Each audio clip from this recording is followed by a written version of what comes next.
Hello everyone, আশা করি সবাই ভালো আছেন।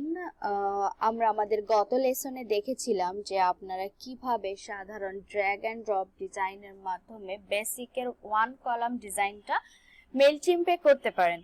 সো সেখানে আমরা নর্মালি হচ্ছে বিভিন্ন ইমেজ এনে এবং বিভিন্ন টেক্সট দিয়ে টেক্সটের কালার চেঞ্জ করে লেআউটের কালার চেঞ্জ করে ডিজাইনটা করেছি।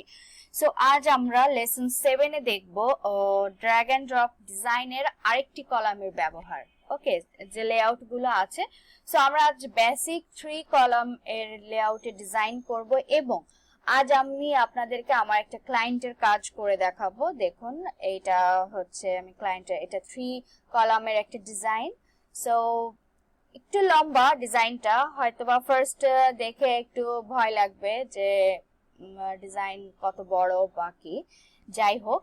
সো ডিজাইনটা কিন্তু ইজি।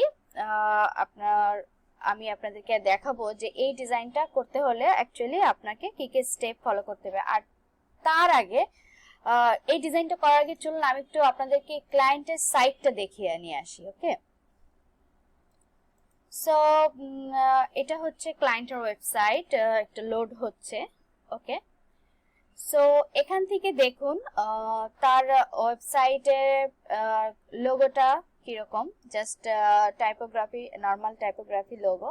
সো আমি যখন ফার্স্ট ডিজাইন করেছিলাম, আই থিঙ্ক সে লোগোটা একটু চেঞ্জ করেছে। প্রথম কিন্তু একটু বোল্ড ছিল, এখন যদিও বা নর্মাল দেখা যাচ্ছে, তখন লেখার ফন্টটা কিন্তু বোল্ড ছিল। প্লাস দেখুন, আমি যদি ওয়েবসাইট দেখি, এখানে ও কিন্তু নিগার ক্লায়েন্ট। সো একটা জিনিস আপনি সবসময় মনে রাখবেন যে আপনি যখন কোনো ডিজাইন করবেন, সেই ডিজাইনের ক্ষেত্রে কিরকম ছবি চুজ করবেন, কি টাইপের ছবি আপনার নেওয়া প্রয়োজন, সেটা কিন্তু আপনি ক্লায়েন্টের ওয়েবসাইট থেকে একটা আইডিয়া পেয়ে যাবেন। দেখুন, তার ওয়েবসাইটে যত মডেল দেখছি সবাই কিন্তু নিগার। সো ক্লায়েন্ট নিজেও নিগার, সো এখান থেকে বোঝা যাচ্ছে যে সে নিগারদের ছবি নেওয়াটাই বেশি পছন্দ বা প্রিফার করবে।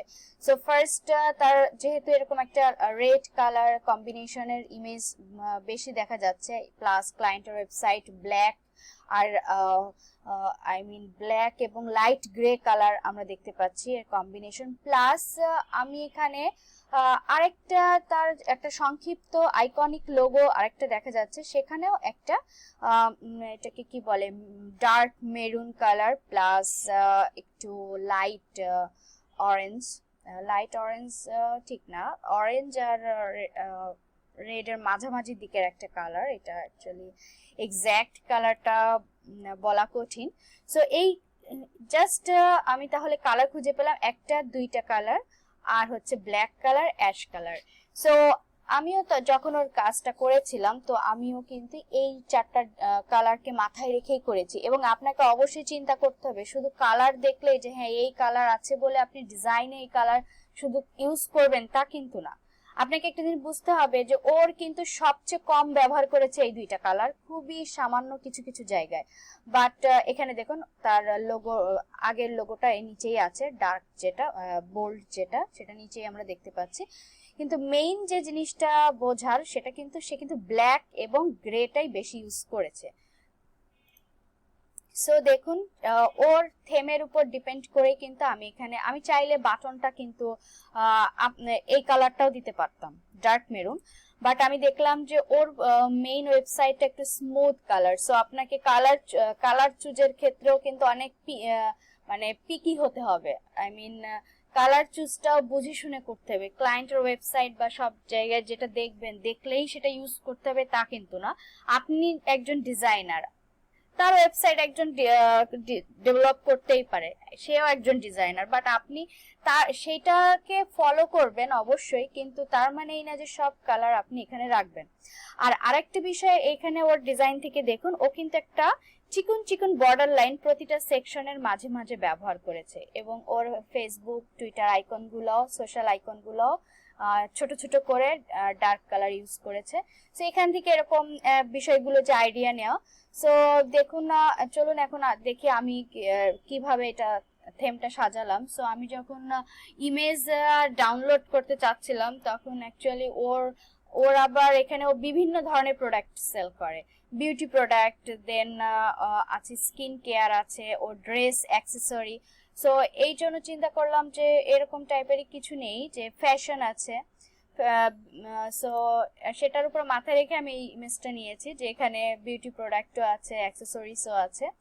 সো আর এটা একটু ভালো লেগেছিল আমার কাছে, আর ও যেহেতু একটু রেডিশ কালার, রেড কালার পছন্দ করে, দ্যাটস ওয়াই আমি এখানে ব্যানারের রেড কালারটা রেখেছি। আর এরপরে দেখুন, আমি যে সেকশনগুলো করেছি, এই সেকশনগুলো ক্লায়েন্টই বলে দিয়েছিল যে আমি এই সেকশনগুলো চাচ্ছি, আমাকে এই সেকশন দিয়ে, প্লাস আমি কিছু প্রোডাক্ট হাইলাইট করব। সো তার বিজনেসের কিছু প্রোডাক্ট, কি কি বিষয়ে সে প্রোডাক্ট সেল করে সেটা আমি রেখেছি। প্লাস এই ছবিটা আমি বাইরে থেকে ডাউনলোড করেছি, এটা ওর ওয়েবসাইট থেকে নিয়েছি, এই তিনটা ওয়েবসাইট থেকে নেওয়া, কারণ প্রোডাক্ট রিলেটেড ইমেজ অবশ্যই ওর ওয়েবসাইটে আছে। দেখুন এটা আছে, এটা আছে, এই ছবিটাও আছে, এই ছবিটাও আছে। সো এইগুলো কিন্তু আমি ওর ওয়েবসাইট থেকে নিয়েছি। আর এই ছবিগুলো, এই যে ছবিগুলো, এগুলো আমি আলাদাভাবে ডাউনলোড করেছি। সো ও এই পার্টগুলো চেয়েছিল। Just very easy. আমি আপনাদের কিন্তু গত লেসনে, গত যে টুলসের যে লেসন, সেখানে কিন্তু বলেছিলাম যে একটা ডিজাইন করার পরে কিন্তু আপনি ডুপ্লিকেট বিষয়টা যখন আসে, আপনি দেখুন আমাদের কিন্তু মেইনলি ফার্স্ট আমি যদি এই সেকশনটা করি, দেন কিন্তু আমি কিন্তু ইজিলি আর একটা হেডিংটা, ফার্স্ট হেডিং 1টা আমি ডিজাইন করে দিয়েছি। প্লাস এখান থেকে আমি যে ঠিক এই কমলা কালার বা এটা যে রেডিশ যে ইয়েলোটা, এটাকে আমি এখানে নিয়েছি। আমার এটাকে কি বলে, আন্ডারলাইন, একটা ছোট্ট একটা আন্ডারলাইন আমি এখানে ব্যবহার করেছি হেডিং এর নিচে। সো ডিজাইনটাকে, মানে কালারটাকে আমি অল্প একটু রেখেছি, জাস্ট ওই কালারটা একটা টাচ দিয়েছি। আর প্লাস ব্ল্যাক আর লাইট গ্রে এর ভিতরেই রাখার চেষ্টা করেছি। আর দেখুন এই সেম সেকশনটাকে কিন্তু কপি করে জাস্ট এটা ঘুরিয়ে দিয়েছি। আবার নিচে যদি আমি চিন্তা করি, ওইটাকেই জাস্ট ঘুরিয়ে এদিক সেদিক করেছি, শুধুমাত্র আমি এই সেকশনটা আলাদা আমার ডিজাইন করা লেগেছে, এই সেকশনটা আলাদাভাবে করা লেগেছে। আর ওকে, সো এই ছিল বিষয়। আর মেইনলি ক্লায়েন্ট আমাকে তখন বলেছিল যে সে একটা সোশ্যাল আইকন এখানে ব্যবহার করতে চায়। সো যেহেতু আমি তার ওয়েবসাইটে দেখলাম যে সে সোশ্যাল আইকনগুলো এরকম ছোট ছোট আকারে ব্যবহার করে, দ্যাটস ওয়াই ও আমাকে যেটা দিয়েছিল সেই সোশ্যাল আইকন, মানে ও আমাকে এই সোশ্যাল ইনস্টাগ্রামের লিঙ্কটাই শুধু দিয়ে বলেছিল এটা অ্যাড করবে, দ্যাটস ওয়াই আমি এটা ইউজ করেছি। প্লাস আমি ওর ফুটার ব্যাকগ্রাউন্ডে একটা এটা গ্রে কালারের, লাইট গ্রে কালার একটা টাইলসের ব্যাকগ্রাউন্ড ইমেজ আকারে ব্যবহার করেছি, জাস্ট ডিজাইনটাকে একটু অন্যরকম লুক দেওয়ার জন্য। ওকে, আমি চাইলে নর্মালটাও ব্যবহার করতে পারতাম, বাট এটা দেওয়াতে কিন্তু আপনি সবসময় এটা চিন্তা করবেন যে কি করলে আপনার ডিজাইনের ভিতর ক্লায়েন্ট কিছু ব্যতিক্রম কিছু খুঁজে পাবে। ওকে, সো চলুন আমরা স্টার্ট করি ডিজাইন করাটা। আর আমরা সবার আগে একটু পিক্সিটাকে ওপেন করে নিই। অবশ্যই পিক্সিটা আমাদের লাগবে। ওকে, আমরা পিক্সি ওপেন করে নিলাম। দেখুন এখানে আমি ব্যাকগ্রাউন্ড কালারটা ফার্স্টে কন্ট্রোল অল্টার সি দিয়ে কপি করে নিই। এখান থেকে দেখে দেখে আপনাদেরকে আমি ডিজাইনটা করে দেখাবো। সো আর আমি আগে থেকেই 3 কলামের একটা, আমি যেহেতু নর্মালি আমি কিন্তু মেলচিম্প আমাকে 3 কলামটা ইউজ করতে দিবে না। সো 1:3:1 এই একটা কলাম আমি তো বললাম আমার কাছে অলরেডি ছিল, সেখান থেকে আমি একটা বেসিক কলাম অলরেডি এখানে ইম্পোর্ট করে রেখেছি। সো চলুন আমি এখন এডিটে যাই, এডিটে গিয়ে দেখি আমরা কিভাবে ডিজাইনটা করতে পারি। সো বেসিক আইডিয়াগুলো কিন্তু সেম, আমরা গত লেসনেও যেটা করেছি। আমি এখান থেকে আমার পেজের কালারটা চেঞ্জ করব, পেজের কালারটা চেঞ্জ করলাম। আর একটা জিনিস দেখুন, আমি কিন্তু ওর প্রি হেডারটা আর পেজের কালার একই রেখেছি। সো আমার প্রি হেডার ব্যাকগ্রাউন্ডটাও একই হবে। আর আরেকটা বিষয় যেটা, তার আগে আমরা চলুন, যেহেতু পেজের আন্ডারে আমার হেডিং 1 বা হেডিং 2 গুলো আছে, সো আমি হেডিং 1 হেডিং 2 গুলো দেখবো। আর এখান থেকে মাউসের রাইট বাটন ক্লিক করে ইন্সপেক্ট এলিমেন্টে যে আমি দেখবো, যে আমি অ্যাকচুয়ালি মনে নেই কি ফন্ট ইউজ করেছিলাম, আমি রোবোটো ইউজ করেছিলাম, কালার একদম ব্ল্যাক দিয়েছিলাম, স্পেসিং 1 পিক্সেল এবং 26 পিক্সেল ছিল। ওকে, সো আমি এখান থেকে হেডিং এর রোবোটো সিলেক্ট করব, ফন্ট 26 পিক্সেল অলরেডি সিলেক্টেড আছে আমার হেডিং 1, আর এটা একদম পিওর ব্ল্যাক ছিল, স্পেসিংও 1 ছিল, অ্যান্ড এটা হচ্ছে আমি বোল্ড ছিল না। ওকে, সো আমার হেডিং 1টা কমপ্লিট। দেন কিন্তু আপনার এখানে দেখুন হেডিং 2, সো আমি হেডিং 2টাও একটু দেখে আসি এটার স্টাইলটা আমি কি ছিল। রোবটও ছিল, ব্ল্যাক ছিল, 18 ছিল, বোল্ড ছিল, আর স্পেসিং 1 পিক্সেল। ওকে, হেডিং 2টাও সেম, রোবটও এটা 18 পিক্সেল, এটা ব্ল্যাক, পিওর ব্ল্যাক, দেন বোল্ড করেছিলাম, অ্যালাইনমেন্ট লেফট ছিল, স্পেসিংটা ছিল 1 পিক্সেল। আর আরেকটা বিষয়, আমি এই ডিজাইনের ক্ষেত্রে হেডিং 1 ব্যবহার করেছি, হেডিং 2 ব্যবহার করেছি, আর হচ্ছে হেডিং 3 যেটা দেখুন এখানে আছে। সো আমি হেডিং 3 এর ডিজাইন এটা একবারে একটু আমরা চেঞ্জ করে ফেলবো, এখান থেকে আমি দেখে নিই। ওকে,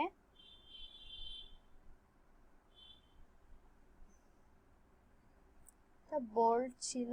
ওকে, সো এটা ছিল রোবটো 14 পিক্সেল এবং বোল্ড ছিল না, হ্যাঁ বোল্ড, এটা বোল্ড করতে হবে, নরমাল এবং ব্ল্যাক কালার। ওকে, সবই আমি ব্ল্যাক রেখেছি। এটা হচ্ছে রোবটো, এটা আরো একটু কমিয়ে দিব পিক্সেল, ব্ল্যাক,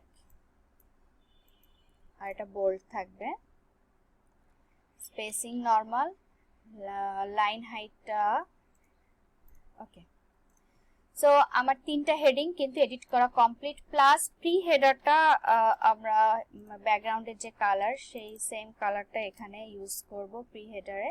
দেখুন, প্লাস আরেকটা বিষয় আমি আপনাদেরকে দেখাতে চাই, প্রি হেডারের ক্ষেত্রে কিন্তু দেখুন আমি এখানে যে ভিউ অনলাইনটাকে আমি খুব বেশি, আমি ওটার সাথে একটা সামঞ্জস্য কালার রেখেছি। এখানে দেখুন এটা কিন্তু অনেক গাঢ় হয়ে গেছে।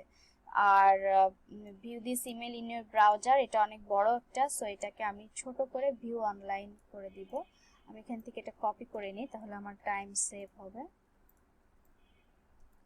জাস্ট এই সেম জিনিস তো আমি আপনাদেরকে আগেও দেখিয়েছি, এখন এই জন্য আমি জাস্ট কপি করে করে আপনাদেরকে একটু দ্রুত দেখানোর উদ্দেশ্যে মেইনলি এইভাবে করছি ডিজাইনটা। এখানে দেখুন আরেকটা বিষয় যেটা হয়েছে, এখানে কিন্তু লেটার স্পেসিং আমার দিতে হবে। সো আমি এখান থেকে যদি রোবটও সিলেক্ট করে দেই,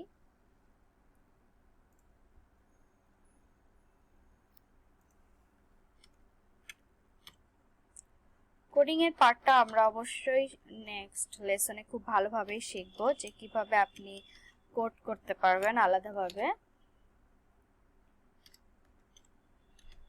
ওকে, সো স্পেসিংটা দিয়ে দিলাম, এবং প্রি হেডারে গিয়ে এটা কিন্তু আমার সেই প্রি হেডার লিংক। সো এখানে এসে আমি কালারটা অ্যাডজাস্ট করব টু ডার্ক। ওকে, অ্যাডজাস্ট হয়ে গেছে, প্লাস এটা বোল্ড করে দিতে পারি বা নরমাল রাখতে পারি। আমি কিন্তু এটা নরমালি ছিল, আমরা চাইলে আর একটু বাড়িয়ে দিই। হ্যাঁ, ওকে।